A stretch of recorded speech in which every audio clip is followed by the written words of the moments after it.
आवाज महाराष्ट्रामध्ये आपलं पुन्हा एकदा स्वागत आहे। पण चर्चा करतो एकूण मुस्लिम प्रश्नाच्या अनुषंगाने एका मुस्लिम तरुणीला घर नाकारलं जाणं, एका मुस्लिम तरुणाला नोकरी नाकारली जाणं आणि याच्या अनुषंगाने जाती धर्माच्या या सगळ्या मुद्द्यांबद्दल आपण बोलत होतो। ब्रेकवर जाण्यापूर्वी मी असं म्हटलं की मनीषा कायंदे आपल्यासोबत आहेत। मनीषा कायंदे या शिवसेनेच्या नेत्या आहेत आणि मनीषा कायंदेंना मला मुद्दाम विचारायचं आहे की एकीकडे मजहब नहीं सिखाता आपस में बैर रखना वगैरे अशा प्रकारची भाषा वापरली जाते आहे, पण त्याचवेळी शिवसेना मात्र सातत्यानं थेट हिंदुत्ववादाची भूमिका घेताना दिसते। मधल्या कालावधीमध्ये शिवसेनेने अशी भूमिका घेतली किंवा त्यांच्या एका नेत्यानं अशी भूमिका घेतली की मुस्लिम मताधिकाराची खरं म्हणजे गरजच नाही आहे, अशा प्रकारची किंवा त्यांचा तो अधिकार काढून घेतला पाहिजे असं बोललं गेलं। मला सांगा मनीषा कायंदे, मुस्लिम प्रश्नाचं तुमचं आकलन काय आहे? मुस्लिमांचं काय करायचं, काय म्हणणं आहे? मी आपल्या सर्वांना आपल्या माध्यमातून सांगू इच्छिते की आपण शिवसेनेचा पूर्ण इतिहास पाहिला तर शिवसेना कधीही असं म्हटलेलं नाही की आम्ही मुस्लिम विरोधी आहोत, आम्ही हिंदुत्ववादी आहोत हे सांगण्यामध्ये आम्हाला कोणतीही लाज वाटत नाही। परंतु जे देशावर प्रेम करणारे मुसलमान आहे त्यांच्याविषयी स्वतः माननीय बाळासाहेबांनी अतिशय प्रेमानं वागवलं आणि आज असंख्य कार्यकर्ते आमचे मुस्लिम समाजातले आहेत। मनीषा कायंदे, तुम्हाला थोडंसं तोडून मी जरा विचारतो, देशावर प्रेम कर, ऐका मनीषा कायंदे तुम्हाला तोडून मी विचारतो, एक सेकंद माझं ऐका अगोदर, की देशावर प्रेम करणारे मुस्लिम हा काय प्रकार आहे? म्हणजे देशावर प्रेम करणारे हिंदू, देशावर प्रेम न करणारे हिंदू, हे काय म्हणजे? किंवा आतंकवादात सापडलेले हिंदू, नाही तुम्ही योग्य बोलताय, मला पटवून द्या, देशावर प्रेम करणारे मुस्लिम म्हणजे काय? असं आहे की एखाद्या जातीतले, मग ते हिंदू असो मुसलमान असो, देशाच्या विरोधी जर का कोणी कारवाया करत असेल तर त्यांना आपण देशावर प्रेम करणारे आहे असं कसं म्हणू शकतो? मग ते कुठल्याही जाती धर्माचे असू देत ना। नाही बरोबर आहे, मुद्दा मनीषा कायंदे, मला पूर्ण बोलू द्या। नाही पण तुमच्या त्या मुद्द्याला जोडून मनीषा कायंदे लक्षात घ्या, हे काय तुमचं, तुम्ही बोलू देणार असाल तर मी मुद्दा पूर्ण करेन, तुम्ही मला बोलूच देणार नसाल आणि तुम्ही मध्ये मध्ये बोलणार असाल तर मी मुद्दा पूर्ण करू शकणार नाही आणि माझ्या बोलण्याचा नंतर तुम्ही विपर्यास कराल। बोला मनीषा कायंदे, बोला। असं आहे की आजची जी घटना आहे किंवा परवा देखील ज्या मुस्लिम तरुणाला नोकरी नाकारण्यात केली त्याबद्दल शिवसेनेने निषेधच केलेला आहे। मी स्वतः अनेक प्रसार माध्यमांवर निषेध व्यक्त केलेला आहे। आज देखील ज्या मुस्लिम तरुणीला घर नाकारण्यात आलं त्याचाही आम्ही विरोधच करतो, त्याचाही निषेधच करतो।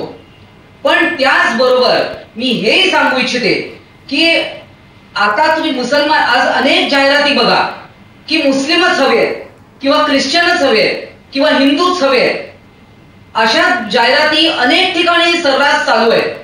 त्याचा देखील आम्ही निषेध करतो, त्याचा देखील आम्ही विरोध करतो। परंतु सामनातला जो आग्रलेख जो आला त्याचा मुद्दामून काहीतरी उलटसुलट अर्थ काढायचा, तेवढीच एक ओळ उचलायची आणि त्याच्यावर दिवसभर काहीतरी चालवायचं, हे मात्र योग्य नाही। सामनामध्ये जे लिहिलं होतं, जे एडिटोरियल मध्ये जे लिहिलं की जे काँग्रेस पक्षाने आज मुस्लिम समाजाला अनेक वर्ष केवळ वोट बँक म्हणून वापरलं आणि वोट बँक म्हणून त्याच्याकडे पाहिलं आणि त्यांचा दुरुपयोग केला। या समाजाचं जर का वोट म्हणजे त्यांना मताचा अधिकार नसता तर काँग्रेसवाले कुठे गेले असते? या वेगळ्या पद्धतीने तुम्ही मतदार समजून घेतलेला नाहीये।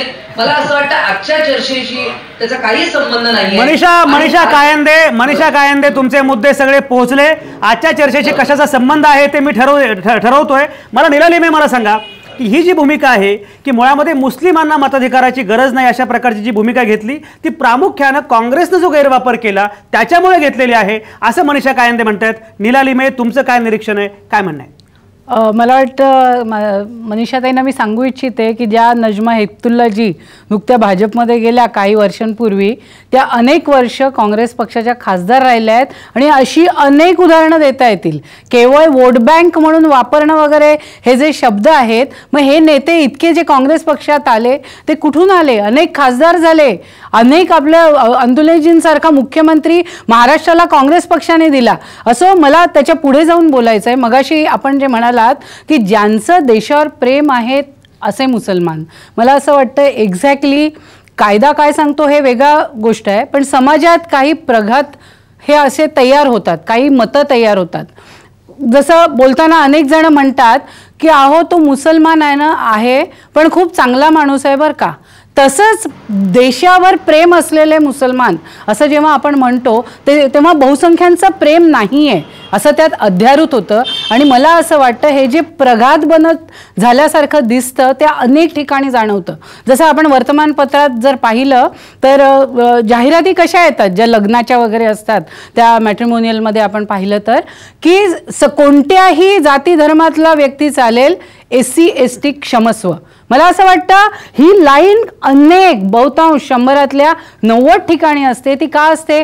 कायदा काय सांगतो एका बाजूला आपल्याला माहित आहे ना, पण तरी सुद्धा प्रघात आहे. निलालिमे याच्या पुढची हाईट तुम्हाला सांगतो की परवा एका गे तरुणासाठी त्याच्या आईने जाहिरात दिली, कारण तो गे आहे, तर गे तरुणासाठी आईने जाहिरात दिली की माझ्या मुलाला नवरा पाहिजे, वर पाहिजे. पण गंमत म्हणजे त्यातही असं म्हटलं होतं की अय्यरांना प्राधान्य. म्हणजे एकीकडे एवढं क्रांतिकारक पाऊल उचलाय की तयारी आहे, पण त्यातही अय्यरच पाहिजे. हे जे काही आहे त्यात ही सगळ्यात मोठी अडचण आहे. मला असं वाटतं एक्झॅक्टली की कायदा एका बाजूला आपला खूप पुढे गेलेला आहे, मांडला गेलेला आहे, घटनेपासूनच आपण घेतलेला आहे. आणि त्याच्यामध्ये मला सांगायला अभिमान वाटतो की काँग्रेस पक्षाचं खूप त्याच्यात कॉन्ट्रीब्युशन आहे, खूपसा सहभाग आहे. आपल्या देशाचा सहिष्णुतेचा जो धागा आहे तो सहिष्णुतेचा धागा कायम राखण्यात काँग्रेस पक्ष निश्चित एक महत्त्वाचा आहे. अवधूत वाघ, तुम्हाला हे मान्य आहे का? निलालिमे असं म्हणतात की सहिष्णुतेचा धागा कायम ठेवण्यामध्ये काँग्रेसचा फार मोठा वाटा आहे. प्रत्यक्षात आरोप असा असतो की काँग्रेसनं मुस्लिम प्रश्नाचं राजकारण केलं आणि त्याच्यामुळे मुस्लिमांना मागासलेलं ठेवलं. काय तुमचं म्हणणं आहे? काँग्रेसनं खरंच काय केलं?